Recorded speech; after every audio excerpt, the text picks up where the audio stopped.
Se a gente não se apega às nossas identidades, mas as utilizamos porque elas nos são úteis naquele determinado momento, começamos a falar de algo que os seres humanos estudam desde que começaram a elaborar seu pensamento. Liberdade. A liberdade de ser.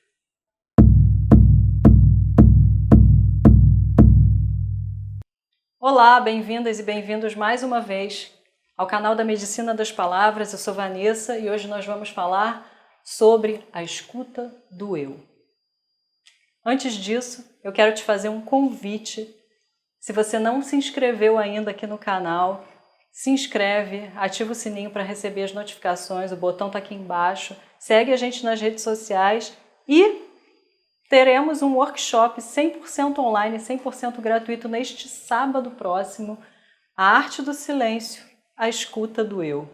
O link está aqui embaixo para fazer sua inscrição e para você saber mais também sobre o conteúdo do workshop. Eu vou aqui falar brevemente sobre o que é essa arte do silêncio, essa escuta do eu. Primeiro, a gente precisa falar sobre o que é o eu, que parece muito fácil, mas é muito complexo responder essa pergunta.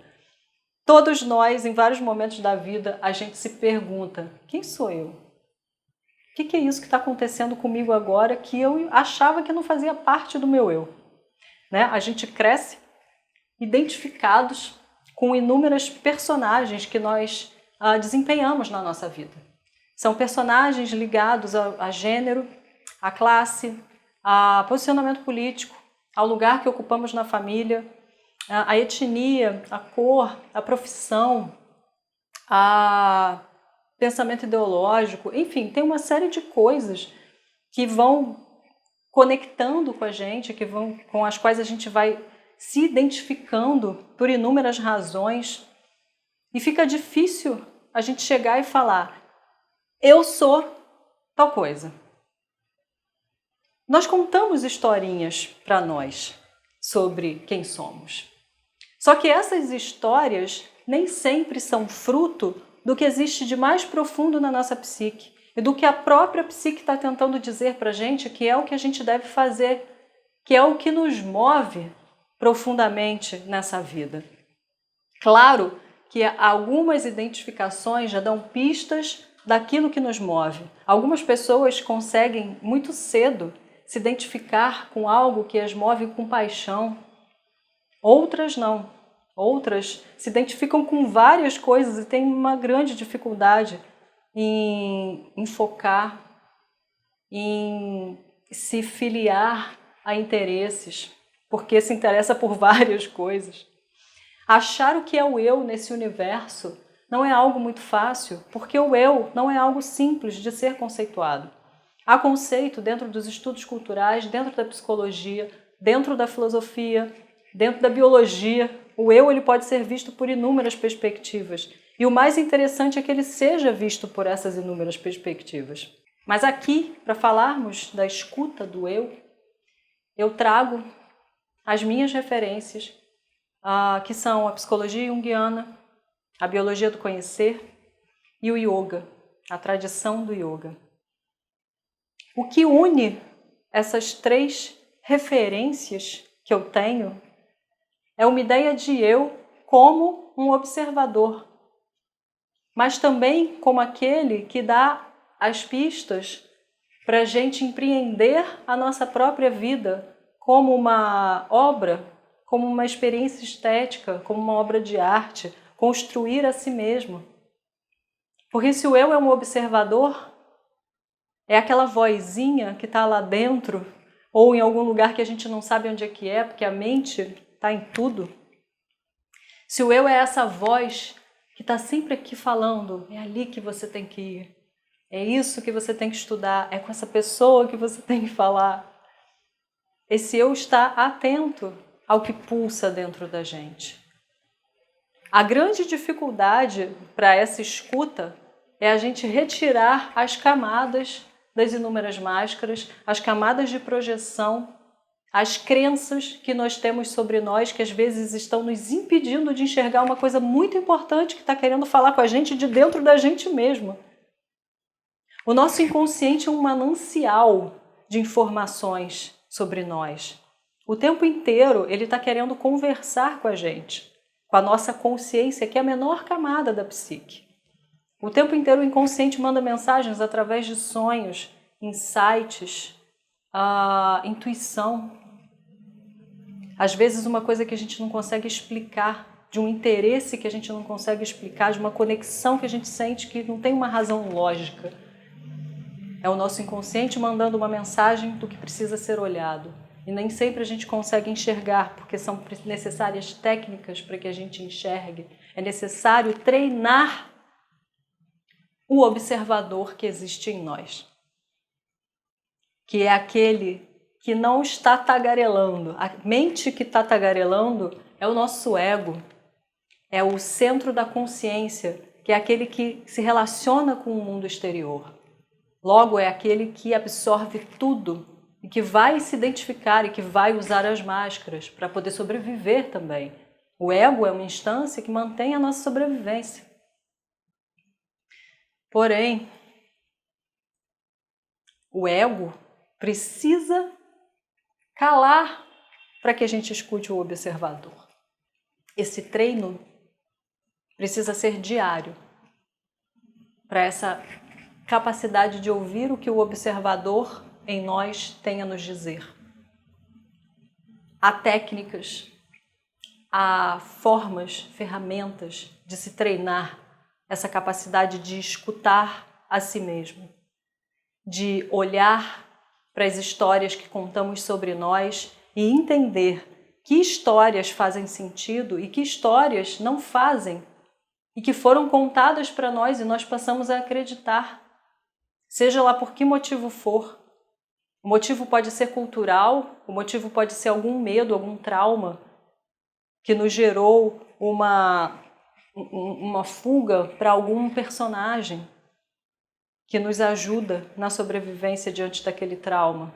Às vezes foi uma história que a gente ouviu da nossa família, de alguém da sua família, e é uma história que vai passando de geração em geração de como deve ser uma menina, um menino, de como você deve agir. Às vezes dentro do núcleo da família existe uma crença muito forte sobre um determinado tipo de comportamento.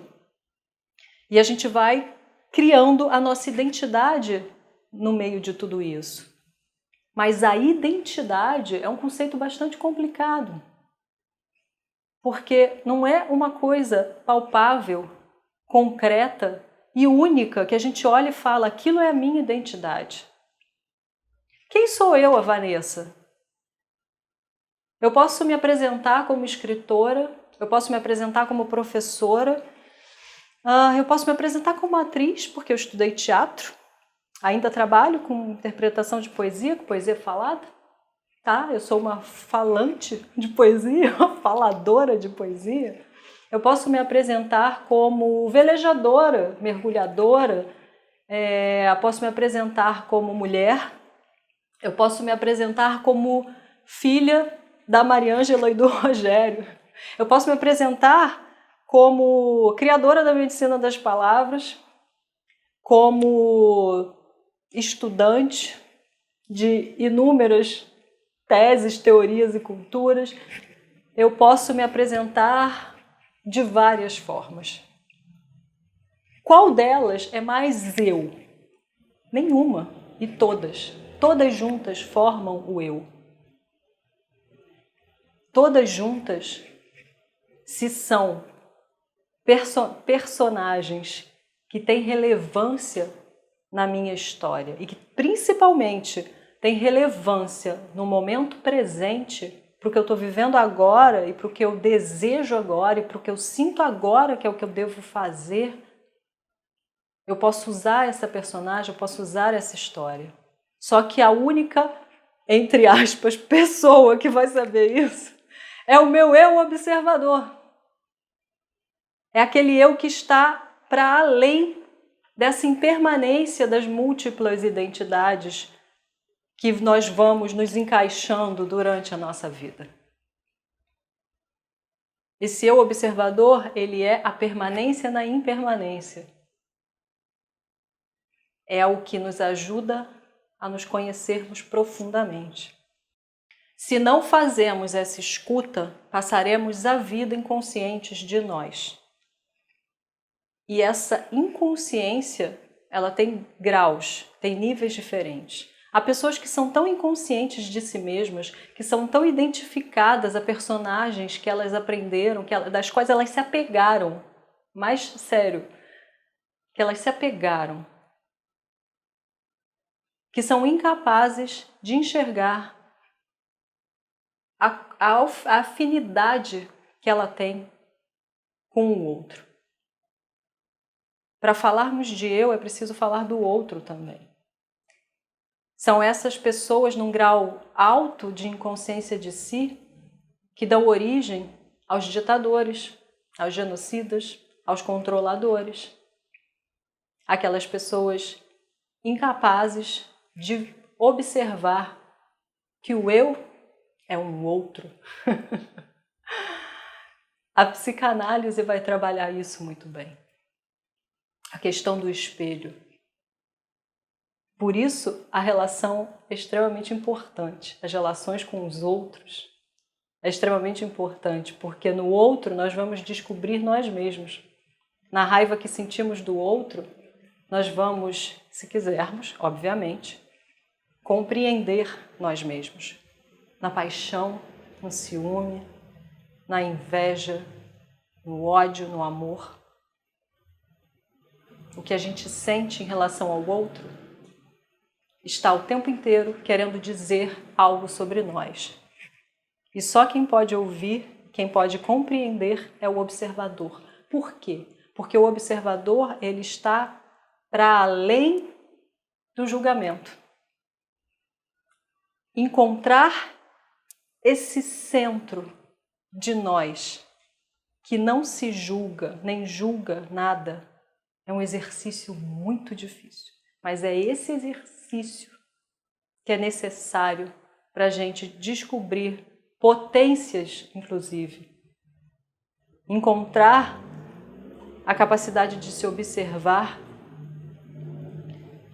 não é apenas encontrar com as suas piores sombras, mas às vezes com potenciais incríveis que estão ocultos, que foram ocultados por inúmeras razões, também de trauma, questões culturais e por aí vai. Se a gente não se apega às nossas identidades, mas as utilizamos porque elas nos são úteis naquele determinado momento, começamos a falar de algo que os seres humanos estudam desde que começaram a elaborar seu pensamento. Liberdade. A liberdade de ser. A compreensão de que somos complexos, múltiplos, e que cada ser humano tem potenciais diferentes, embora no mais profundo nós sejamos todos iguais, as nossas habilidades são diferentes. Algumas podem ser trabalhadas por todos, como a habilidade da comunicação, considerando, porém, a singularidade de cada ser humano.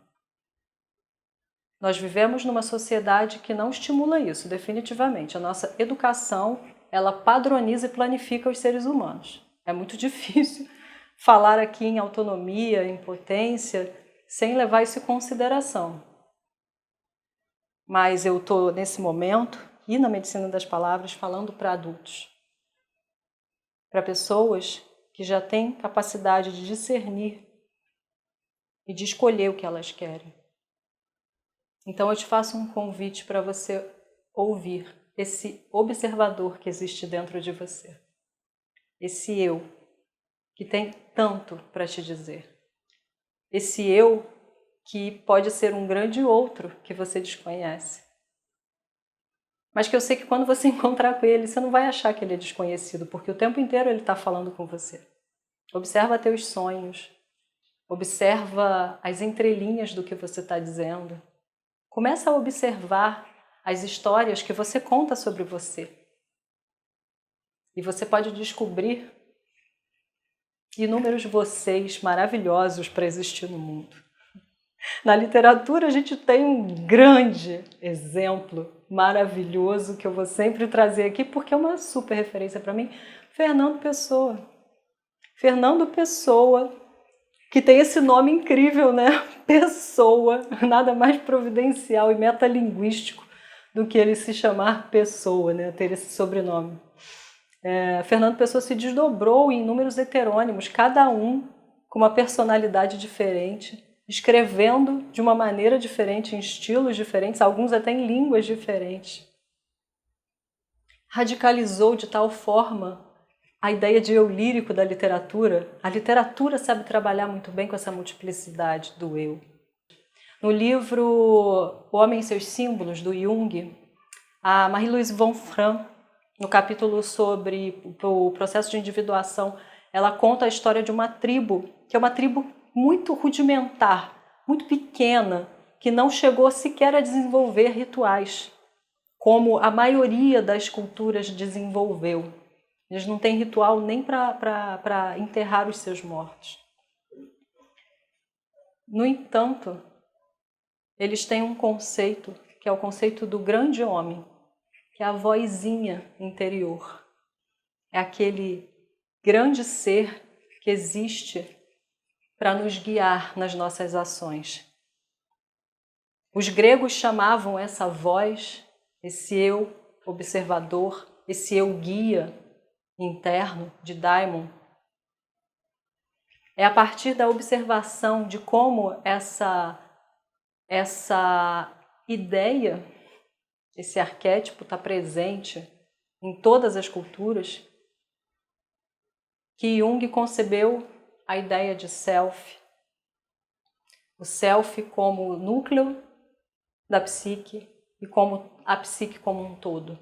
O núcleo organizador. O si mesmo, que deve ser a nossa grande realização. A grande obra que devemos realizar como alquimistas da nossa própria vida. O que esse self vai nos dizer o tempo inteiro é que somos muitos, muitas. Somos a totalidade de tudo que existe. E em nós há coisas latentes que nem sempre nós queremos dar vazão, queremos enxergar, mas precisamos. Algumas para que elas sejam domesticadas, como o princípio da violência que existe em todos nós, que a gente trabalhe esse princípio, esse impulso. É necessário a gente saber que ele existe em todos nós, e não só fora, não só no outro, que a gente julga e critica. E outros aspectos, impulsos, para que a gente faça da nossa vida o melhor que nós pudermos fazer. Então fica aqui o meu convite para a gente mergulhar ainda mais nesse eu, no sábado, em todo o trabalho da medicina das palavras, porque esse é o nosso pilar mais básico. Depois da arte do silêncio, que é o que leva a essa escuta do eu, que são os métodos que eu vou trabalhar no workshop e também nos cursos, nós temos outros 3 pilares, outras 3 bases. A expressão, a escuta do outro e o diálogo. Mas tudo começa